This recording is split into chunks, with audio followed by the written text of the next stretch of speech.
عدالة هي أمني إن توصلك حقيقتان عدالة هي أمني واحد لو أمد الدقيق كره ملك حدي لوايو عدالة هي أمني وحلو ملينا نرى لما جريسو أمدان شعب كشبيلة هوسه وشعب آدي آد ولبن وقبل كلية ويالو إسباروين جيك بوينتس أو شرعي دراءة marka waxaan codsanaynaa in nalaga dulqaado isbaarooyinka lagu hareeraysan dadkii beeraha ma aadi karaan xoolihii ma dhaqan karaan kalluumaysigii ma aadi karaan dhibaatada aan qabno anigoo ka turjumayo shacabka shabeelaha hoose waxaan leeyahay waa ummadan dowladnimo jecel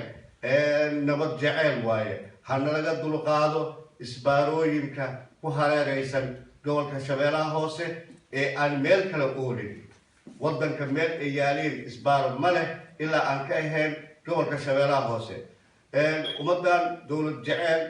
dowlad aad ay u jecel yihiin waana dowlad ku nool haddii ay amni iyo cadaalad helaanna uma baahanayaan xataa in dibadda wax looga keeno iyagaa isku filan dalkana iyagaa quudin kara xataa marka waxaan codsanaynaa oo aan ku baaqaynaa in dowladda cusub ay hoosta ka xariiqato cadaalad iyo amni maxaa yeelay gobolka shabeelaha hoose xal ma u baahno gobolka shabeelaha hoose waxa uu u baahan yahay waxa waaye cadaalad iyo xaq runtii gobolka shabeelaha hoose ma u baahno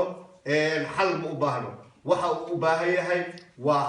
xaq iyo cadaalad saa darteed waa in laga dulqaadaa ciidamada magaca dowladeed sheegta dadkeena dhibaateeya habeenkii birta maalintiina yani isbaarooyinka baad aga qaata waxaan leenahay guutada saddexaad ee gobolka shabeelaha hoose ee magaca ciidanka qaran ku jooga hana laga dulqaado cod dheer ayaan ku leenahay hana laga dulqaado teeda kale dowladda waxaan ugu baaqaa ciidan qaran ee soomaaliyeed ma naqanayo